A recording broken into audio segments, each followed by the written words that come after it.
નમસ્કાર. ડિલિવરિંગ ગુજરાતીમાં તમારું સ્વાગત છે. અત્યારે ગુજરાતની અંદર અત્ર તત્ર સર્વત્ર વરસાદી માહોલ છે. સોશિયલ મીડિયાની અંદર પણ એ ચાલુ છે, દરેક ન્યૂઝપેપરની અંદર પણ જોઈએ છીએ તો એ ચાલુ છે. પરંતુ આજે 2-4 દિવસ પહેલાની એક વાત કરવી છે. વરસાદી માહોલ, ક્યાંક વરસાદના આંકડાઓ, ક્યાંક ચેતવણીઓ, ક્યાંક અફવાઓનું ખંડન અથવા તો અફવાઓથી દોરાવું ને એવી વાતો ચાલે છે. પણ એક વસ્તુ વિચારવાની છે, આપણે ગુજરાતમાં રહીએ છીએ એટલે ગુજરાતની થોડીક વાત કરી લઈએ. ગુજરાતના મુખ્યમંત્રીએ સ્વાગત કાર્યક્રમની અંદર જ્યારે ફરિયાદ આવી કે ભાઈ અમને અમારો હક મળતો નથી, જ્યારે બિલ્ડર પાસેથી ફંડ પાછું લેવાનું હતું કે એમના જે નાની મોટી સમસ્યાઓ હતી એ સ્વાગત કાર્યક્રમની અંદર આવી. વસ્તુ સમજજો, પત્રકારત્વ અને બ્લોગર્સ બે વસ્તુની ફરક પડે છે.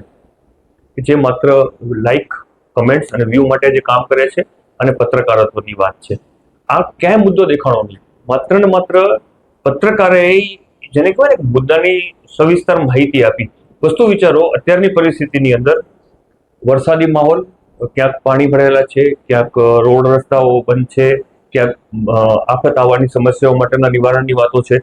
એ સમય દરમિયાન ગુજરાતના મુખ્યમંત્રી ભૂપેન્દ્રભાઈ પટેલ અત્યારે સ્વાગત કાર્યક્રમમાં દિશા નિર્દેશ કરતા હોય છે. એ વાત તો કોઈને ધ્યાન જ નથી હોતી. સાહેબ, એડમિનિસ્ટ્રેશનમાં જિલ્લા વડા એટલે કે કલેક્ટરોને પણ તરત ને તરત કીધું કે ભાઈ આ બાબતે તમે ચોકસાઈપૂર્ણ કામગીરી કરી અને મને વળતો જવાબ આપો, જેથી કરીને જે પીડિત છે કે જેની સમસ્યા છે એનું સમાધાન થઈ શકે. સાહેબ, આ નાની વાત છે ના, કારણ કે સામાન્ય માણસને કોઈ પણ ફરિયાદ હોય છે, સ્વાગતમાં જતા હોય છે, ફરિયાદોનું આખું સિંક્રોનાઇઝ થતું હોય છે અને મુખ્યમંત્રી એના ઉપર ધ્યાન આપે ને તો થોડુંક વિચારવા જેવું છે.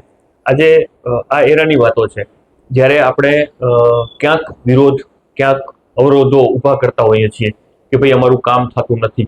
આ એક છણાવટ પત્રકારત્વમાં આ પત્રકારોએ કરેલી છે. અને કહું છું ને કે સોશિયલ મીડિયા એટલે હા પ્લેટફોર્મ છે લોકો સુધી પહોંચવા માટેનું, આંગળીના ટેરવે પહોંચી શકીએ એમ છીએ, તમારા મોબાઈલના માધ્યમે અમે તમારા સુધી પહોંચી શકીએ છીએ. પણ તર્ક અને તથ્ય સાથે પત્રકારત્વ સિવાય કોઈ વસ્તુ પોસિબિલિટી હોતી નથી. જર્નલિસ્ટ છે એ બધી જગ્યાએ પહોંચે છે અને આવા નાના નાના કિસ્સાઓ છે ને, તમને ધ્યાન નહીં હોય પણ આ માત્ર ને માત્ર 2 કે 3 દિવસ થયા છે આ ચેનલ ચાલુ કરવાનું કારણ હતું કે ભાઈ ક્યાંક તથ્ય અને તર્કો ક્યાંક દૂર જતા દેખાય છે. એના હિસાબે જ આપણે આ જેને કે ડિલિવરિંગ ગુજરાતી ભાષામાં અનેકવિધ ચેનલો છે, અનેક યુટ્યુબ છે, અનેક સેટેલાઇટ ચેનલો છે, પણ ક્યાંક સોશિયલ મીડિયામાં આ વસ્તુની ઉણપ દેખાણી. એટલે આપણે આ શરૂ કરેલું છે. તમારો સહયોગ મળતો રહેશે. હા, તમને તમારા વિસ્તારના જે પ્રશ્નો હોય છે એની તમે કમેન્ટમાં તમે માહિતી આપી શકો છો, કારણ કે દરેક જગ્યાએ પહોંચવું અશક્ય છે.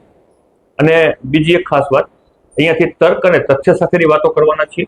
કોઈ સમાચાર કે કોઈ પ્રેસ નોટ કે એના માટે અમે તૈયાર નથી થયા. તર્ક વિસંગત વાતો કરવાની છે, તથ્ય સાથે વાતો કરવાની છે. તમારી સમસ્યા છે એ કઈ રીતની છે, કઈ રીતનું છે જાણી અને એના બાબતે જ અમે ચર્ચા કરવાના છીએ. સમાચારો રોજ ન્યૂઝપેપરમાં આવે છે, સોશિયલ મીડિયામાં આવે છે, પણ ક્યાંક જેને કહીએ ને ક્રેડિબિલિટી સાથેની વાતો આપણે આ ડિલિવરિંગ ગુજરાતીમાં કરવાના છીએ. અત્યારે બસ આટલું જ, પણ ધન્યવાદ આપશું આ વખતે આપણે ગુજરાતના મુખ્યમંત્રી શ્રી ભૂપેન્દ્રભાઈ પટેલને કે સામાન્ય લોકોની સમસ્યાઓ માટે પણ એ કેટલા સતર્ક છે કે જેને કહીએ ને કે આવું કોઈ હોતું નથી પણ દેખાણું. એટલે આ બાબતની નોંધ તો કોઈ નહીં જ લે. હા, થોડુંક ભૂલ થશે ને એડમિનિસ્ટ્રેશનમાં તો ઘણું બધું દેખાય છે આપણને. જ્યારે સારી વાતો હોય છે ને, સારી વાતો કરવા માટે કોઈ આવતું હોતું નથી.